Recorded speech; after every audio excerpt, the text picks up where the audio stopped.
Hi Virgo, this is Kacee with your February monthly reading. Please check for Shae's reading on this channel as she does give a different perspective for your sign. She's also organized the channel so it's easier for you to navigate through the videos, so please check for those.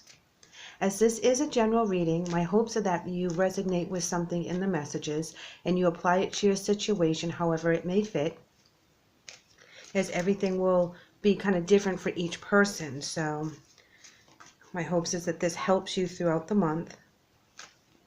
All right, Virgo, we are going to pull some cards here and get going into the reading. We have the Ten of Cups in reverse.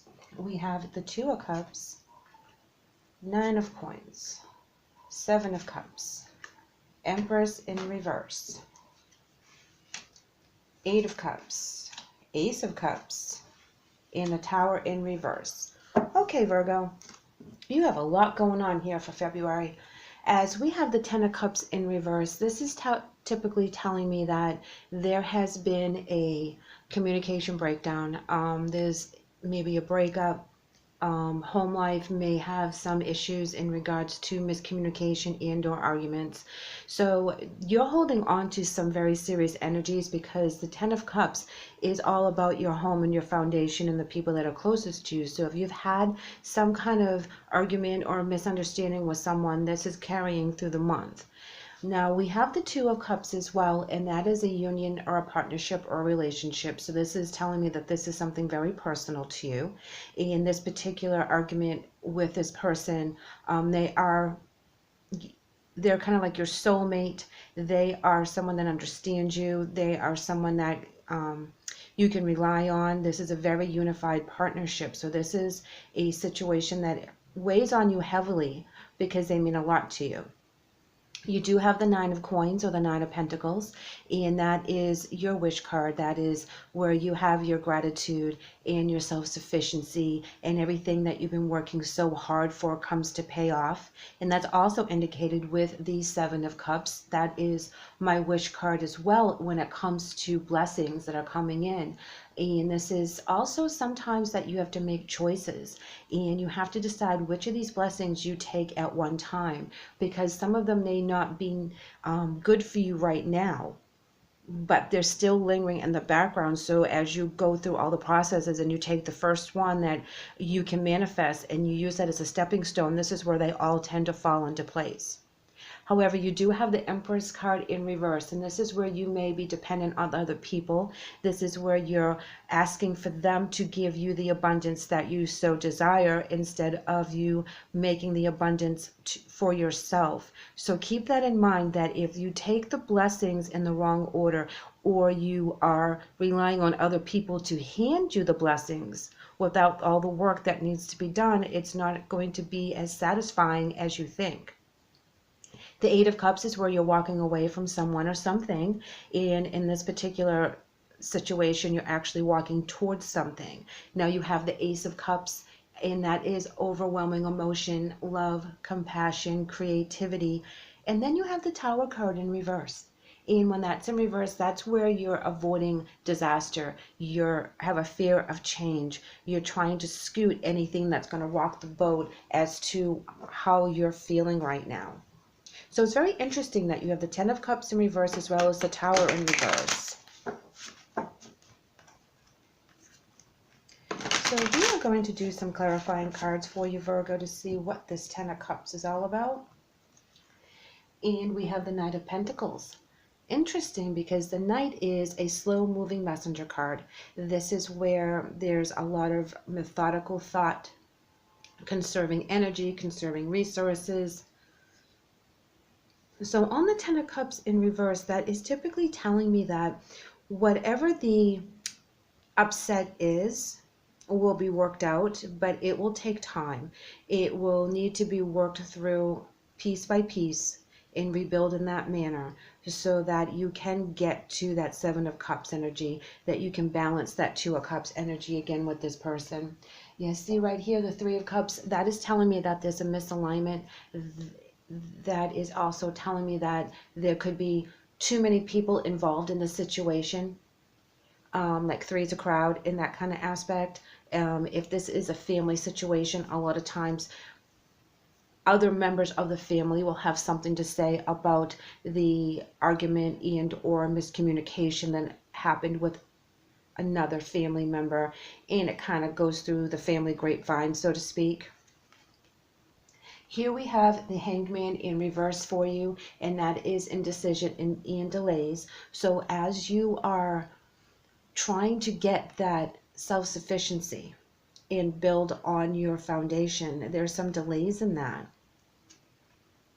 But we have the Page of Swords as a clarifier on the Seven of Cups.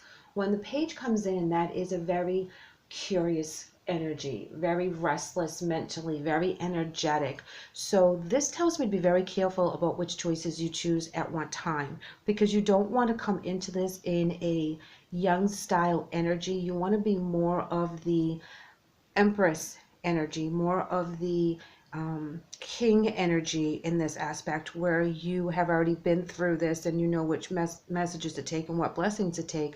Whereas if this is a new adventure for you and all of a sudden all these blessings are coming and you feel like a novice in some way, you're very energetic to take them all. But are you wise enough to know which one comes first? And I think that's where the Empress in reverse comes from. Here we have the Knight of Swords in reverse. So we have the Knight of Swords in reverse, but we also have the Knight of Pentacles in the upright. The Knight of Swords in reverse is scattered thoughts, sometimes a disregard for consequences. So you may be being a little bit risky with what you're building on, and you need to be very careful of that, because if it's something new, you don't want to rock the boat, so to speak. You want to be very methodical, like the Knight of Pentacles. You don't want to be the Knight of Swords in reverse, where you're just kind of using all this energy and you're bouncing here, there, and everywhere, instead of taking one blessing at a time. You're trying to take them all in at once. Here we have the Four of Wands in reverse, and that again is telling me that there's an upset, a breakdown in communication, but can also be a transition period for you. So as you're walking away and you're walking to something else, please keep in mind that you are very focused and you have the messages coming, you have the blessings coming to you. And it may be a transition of part of your soul journey that you need to accomplish a few things before you're able to raise your elevation and get to that next step. So this might have to do with some soul work that you're working on. And here we have the Wheel of Fortune in reverse on the Ace of Cups. Now that will tell me that there's some negative forces and things can get out of control, as emotionally fulfilling as it may seem, or as many emotions that you feel right now. You may end up being very saddened in this respect, because you're full of emotion right now. You're not thinking very clearly. You're kind of running around without a plan, and we need to get you with a plan, Virgo. And then we have your Ace of Pentacles. Well, this is fabulous, because again, back into the Pentacles, back into manifestation, back into new opportunities, back in being very prosperous in your decisions and what is happening. And here we have the Two of Swords in reverse, and that is indecision, confusion, sometimes being overloaded. And here's where you're not using your magical talents. That's because you're not being focused right now, Virgo. You have to focus on what is the bigger picture. And so when you do have these blessings come at you, you know how to manifest this. You know how to handle and juggle everything. Here, Virgo, we're going to take a clarifying card from the Angel Oracle, because I really think that the upset in the family situation with this close personal member of your family is making you not react in the most logical way, that they've upset the apple cart, so to speak. Here we go. Good night's sleep. And it says, Dear Archangel Raphael, thank you for helping me relax and sleep deeply, for I know that you are guiding, healing, and protecting me while I rest. I think this is a very good indicator that whatever relationship issues you're having with your family member, that you need to basically sleep on it, so that you don't say and or do something that you may regret because of the Page of Swords right there. Even though you may be at an indecision on how to move forward with this particular person, it will end up working out because there is love there. There is a new possibility there, but you're going to have to go through the transition. You're going to have to go through the growing pains, so to speak, so that you can meet this particular family member on a different level. So as you sleep, please be aware that the angels will be speaking to you. They will be guiding you and they will be protecting you. And here we have an oracle for you, Virgo. And it says denial. Now, in this particular layout, I believe that this denial card is more so the denial you may be feeling as to your part of the responsibility for this miscommunication in your argument with the family member. And you need to kind of own up to it, because then everything will be balanced and clear as to how you're going to move forward. And you can walk away from this family member, however, you have very strong emotional ties to them, so there is something that needs to be cleared out and aired out so that it can be rectified. However, everybody has a part in an argument, and everyone needs to own up to their particular words and or actions, so that you can wipe the slate clean. So please keep that in mind as you move through the month. I really appreciate you letting me read for you today, Virgo. I hope you like and subscribe, because I would love to have you back. Thank you.